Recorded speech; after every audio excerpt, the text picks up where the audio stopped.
my emotions were up and down because whenever I was hearing about one atrocity, either about the Falun Gong or Uyghurs or Tibetans, I was like, yes, we have to do something about it. And then when someone speaks of such a strong message saying that, wake up Australia, stand up Australia, I was like, yes.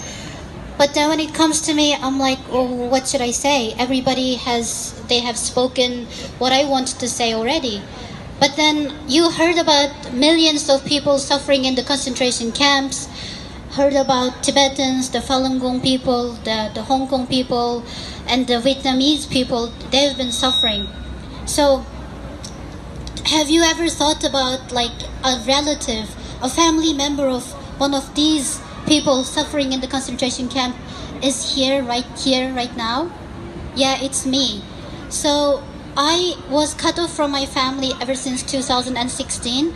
My father, he has disappeared on the 25th of April 2016, and my mom, my sister, my brother, and all of my other relatives who are living in East Turkestan, they all cut me off from like phone calls or WeChat or any type of communication.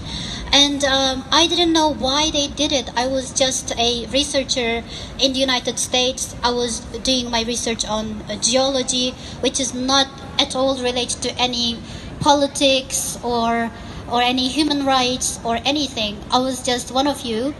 And then and I started thinking that if I have a kitten, which I love so much, if the kitten is gone missing, I would be going to at least to the neighbors and say, have you seen my kitten? Have you seen my kitten?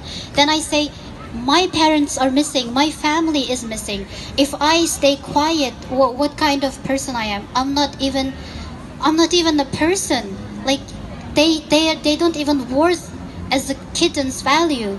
And then I said, okay, I should speak up. I don't know what's gonna happen to me. I don't know. I have no relatives whatsoever in Australia or in the United States or in any powerful countries that can protect me. I'm just myself alone in Australia with my husband. But then I say I have to speak up. So I started speaking up, starting on the Twitter account. I set up a Twitter account under my name. You can search me, Fatima Abdul Ghafur, on the Twitter, and you will see it's been a year that I am very dedicated to post the updates about my family's disappearance. That's one thing. And after I started speaking up, I started getting interviews from SBS, from ABC, The Guardian, and the Financial Times, New York Times, all these amazing news outlets that they want to know about my story. So if you watch SBS World at 6:30 World News, you would also see me because I was one of the main characters of the 3 minutes news. Other than that, I was speaking at this kind of rallies because as a human being, as a person who lost her family to an unknown destination, I feel tremendously sad and helpless and hopeless. I come to this kind of places to tell the world that this is what's happening to me. If you don't listen to your politicians, if you don't listen to the president of some organization, please listen to me, because I am the one who's directly suffering from the concentration camp in East Turkestan. And every time when I come here or when I talk to the news, I feel even more hopeless and powerless. Why? Because to be honest, after the news, nobody actually comes up to me and say, hey, how are you doing? What can we do? How can we help? Nobody. That's what makes me so scared. In this kind of democratic, nice world, part of the world, Australia, actually, I didn't get like a hug, or like a hi, or like, I'm so sorry for your suffering. I would do that. Before all these things, I was... Thank you so much. Yeah, this is what you can do.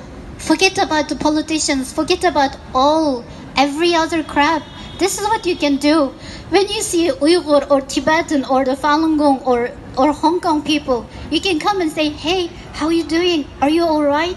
Do you need any help? That's it.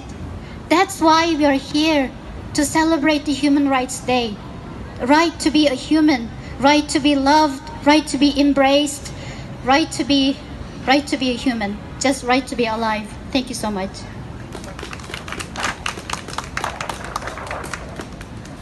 Thank you very much, Fatima.